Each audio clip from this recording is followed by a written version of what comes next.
இப்போ நிறையா இடங்கள் வந்து ஃபில் பண்ணலை, நிரப்பப்படலை. இது காரணம் என்னன்னு பார்த்தீங்கன்னாக்கா, மாற்றுத்திறனாளிகள் வந்து மேலே உயர்ந்து வர்றதுக்கு ஒரே ஒரு வழி வந்து கல்வி மட்டும்தான். சமீபத்தில் ஒரு நீதிபதி இருக்கிறார், பார்வையற்றவர். அவர் வந்து நீதிபதி அப்பாயிண்ட் ஆகிருக்காரு. இப்போ அவர் சொன்னது என்னன்னாக்கா, எங்களுக்கு பார்வை குறை இருக்கக்கூடிய மைண்டில் படிக்கிறதுல பிரெயினில் எந்த குறையும் இல்லை.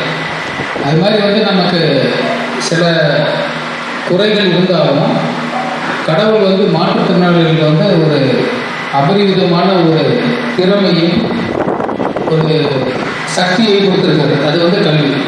அதனால் வந்து இந்த பசங்க எல்லாம் மாற்றுத்திறனாளிகள் வந்து அவங்க எவ்வளோ கஷ்டப்பட்டாலும் தன்னோட குழந்தைகளுக்கு நல்ல கல்வி கொடுத்தாங்கன்னா அவங்களுடைய வாழ்க்கை வந்து கண்டிப்பாக மேம்பட்டுவிடும். இப்போ கல்வி இருந்துச்சுன்னா அவங்களுக்கு த்ரூ அவுட் லைஃப் வந்து அவங்க எதை பற்றி கவலைப்பட வேண்டியது, அவங்களுக்கான இண்டிபெண்ட்டாக தன்னிச்சையாக தனியாக வாழ்வதற்கான அத்த சூழ்நிலை வந்துடும். சொசைட்டியில் அவங்களுக்கு இந்த ஸ்டேட்டஸ் மாறிடும். அதே மாதிரி ஆப்பர்ச்சுனிட்டி வந்துடும், ஒரு ரெஸ்பெக்ட் வந்துடும். அதே மாதிரி பொருளாதார அடிப்படையில் வந்து பின்தங்கி இருக்க மாட்டாங்க. படிக்கிறதன் மூலமாக அவங்களுக்கு அறிவு வந்து விசாலமாயிடும்.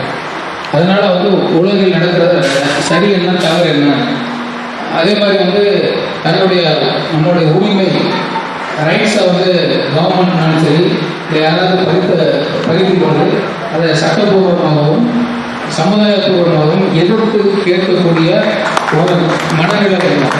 அதனால் வந்து படிக்காதவர்களை வந்து சுலபமாக ஏமாற்றிடலாம். அதே மாதிரி வந்து பணம் நம்ம எவ்வளோ சேர்த்தாலுமே வந்து அது நிலைச்சிருக்குமான்னு தெரியாது. பணம் இருந்ததுன்னா பல்வேறு வகையில் வந்து அந்த பணத்தை ஏமாற்றுவதோ இல்லை நம்ம மன நிம்மதியை குறைக்கிறதுக்கு பல்வேறு செயல்களில் வந்து